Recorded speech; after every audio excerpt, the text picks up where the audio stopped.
Hey guys, doing another one. Actually, reshooting it because I just did, and I thought, you know what, I should probably add an eye setting in there. Um, I have a few heads, so I want to kind of go over real quick, like when after you make them, um, I had some extra epoxy sculpt, which is why normally I don't do this. I do it with clay, but I had some, and I was like, well, I really hate wasting it because it's small amount, so you know it's not like you have a ton of it, but um, this is just on all the heads. This one's already kind of up because I molded it off a head that I kind of clayed up before, whereas this one is more just straight off the head. So that one is, normally I'll kind of get some clay. You just want to make sure the edges around are smooth, but normally just a strip along the top just to give it, especially on a wood duck, 'cause you want the head to be fatter vertically. But what I wanted to say real quick is, so we went over just a normal paddle bit, 3/8, 5/8 for most ducks, wood duck, green wing, all that. Normal sanding bit for 5/8, and the reason I do 5/8 on paddle is because you need at least that size to get this standard sanding bit in. And then on a sitting bird, obviously, I go down enough to the neck when I attach it in. Um, so I use um, this bit here. I don't know why it doesn't focus. So I use this bit here, and this is kind of the smaller one. So if I do need to do the nostrils, I'll kind of just go in, do a quick boop, boop, boop, little nose pick, and get the nostrils back out. And the main thing, though, is you want to go in. Actually, let me use this one. You want to just go in. You can kind of see where it disappears a little bit in there. But I'm just going at a slight angle around the whole bill, especially this little notch here on the lower jaw. And then here I'm doing a pretty, I just want to be able to tuck that bottom skin in there especially. So anyway, this is kind of what, I don't know, post clay would look like, I guess, or something. So what I want to do is, I haven't done this before. I think last time I drew it, but I was like, I'm going to go ahead and just do it just in a video just about the heads. So we've already kind of showed, making the head, the silicone, which is great because you can make anything with that. And making the head, pour the head, it comes out, and then obviously from there, paddle bit, make a little notch for the wire to go in, and then just kind of smooth it out, and then paddle bit the sides so you can have. So take a little clay, and I'm gonna set the eyes in yellow. I know this is a pintail, but I was gonna set with brown. I thought, well, if I do yellow, we can actually see the pupils. So I'm gonna set this in here, and I kind of just make like a,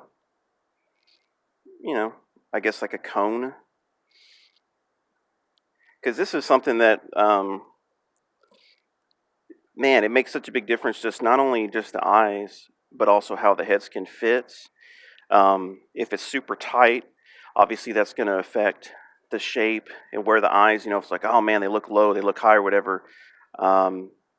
It just makes it all tight. And then if it's too tight as well, when you're trying to get it back over, it pushes and moves all the clay around, and it just sucks. But so I'll put it on the top, just kind of get it started.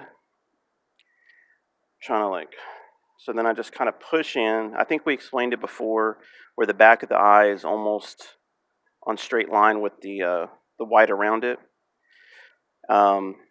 Press in the back, press in the front. I'm trying to watch on screen while I'm doing it. Press along the bottom, and then I kind of hold the eye in place, and then I'll kind of press the clay down, kind of on the top here, and then I'll go back and repress in the front and back. So then you have basically the eye. Well, now if you look at it, it's tilted up this much too much, and I want to give a little bit more of a pupil look. So I'll kind of go in at the bottom, give it a little bend, straighten that eye back out. And you'll have to kind of touch the clay up or whatever. And then from the front, I'm pushing in on the front a little bit, so then that'll move the pupil this way, and then that'll kind of just give it. So let's just, you know what, I'll go and do both. It's like while I'm doing this, why not? So same thing on the other side.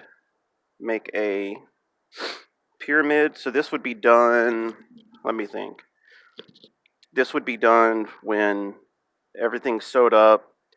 The skin would be on the neck, and obviously I'm about to pull it over, glue it, and dry it off.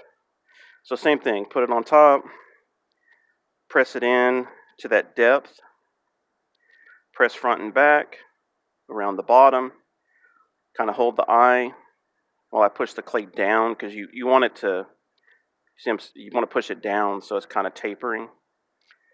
So then I push the clay down, push the front again, and I'll say this, like, if there's a spot, this doesn't really matter. This is more about giving the shape once it's over, and obviously you want a decent amount on the bottom because that's where you're tucking into. So then I'll kind of look, and then I can kind of compare between the two. So I'm kind of looking. It's like, okay, this eye needs to go down again like the other, forward a little bit. And then I'm looking at it, and then I can just tell, okay, well this eye needs to go in a little bit more. It's sticking out too much. So just a little push, same thing, hold, blah, blah, blah.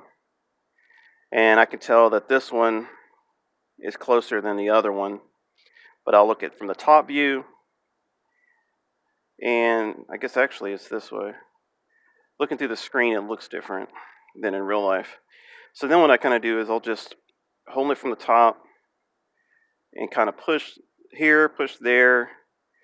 And then I'll kind of just make sure, going from the bill, the eyes are,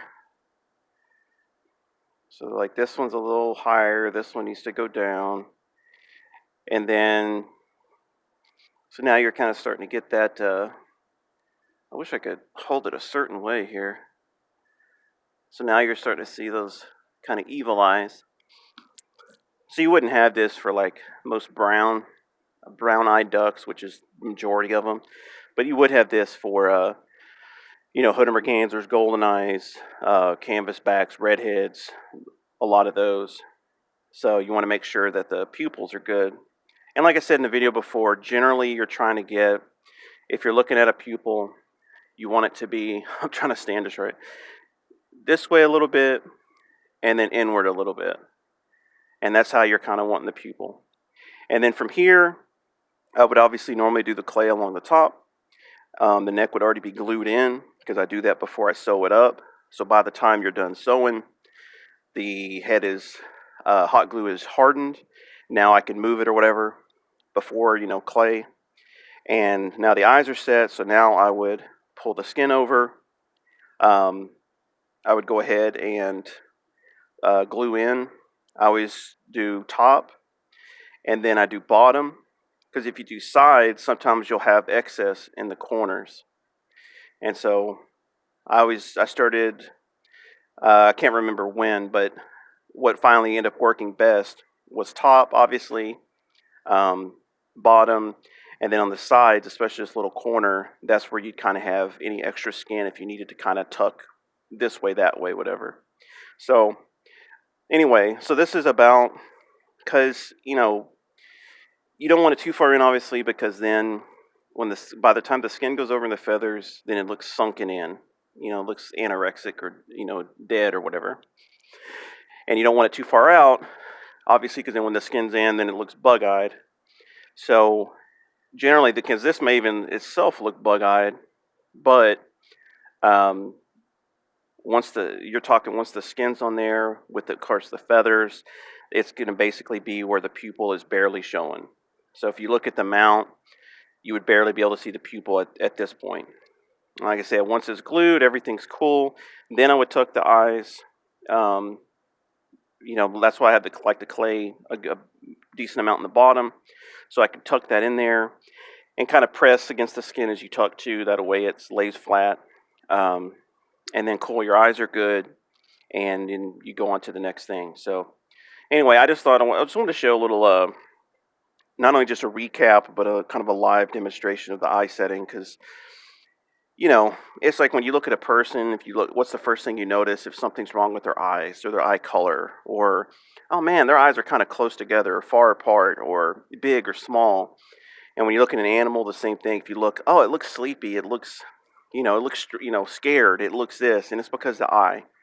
And that's why it's so important, because if it does look bugged out, it's the first thing you notice, and just because your way your brain's trained. And as far as we've already went over the neck placement, how to make it with the jute and the yarn. I appreciate everybody's questions. Been answering a few on Instagram and on here. Like anything, just let me know. At some point, I am going to start just doing videos, probably live stream of just normal mounting bird process. So not only then people can jump into a certain section, or I might, because normally I have them frozen, I'll take them out and start on them, in that kind of section of time. One day will be skinning, just skinning and turning stuff. One day will be just fleshing. One day will be just making all the heads and, getting that prepped, because you got to make them, Dremel them, paint them, the whole thing. And then I'll take those frozen birds that came out of the wash, and after fleshing, and then I'll set a couple out and mount them up. So I might just start doing videos of basically that, where once they're dried off with the shop vac, I'll start from that point, and then it'll go through the whole, but it'll be kind of long. It'll be like an hour or 45 minutes maybe. So I'm trying to segment it up best I can. So anyway, I don't want this to drag on too long. We're at 12 minutes. So anyway, hope everybody's doing good. Hope everybody, this is informative for some capacity. And anyway, that's it. Bye.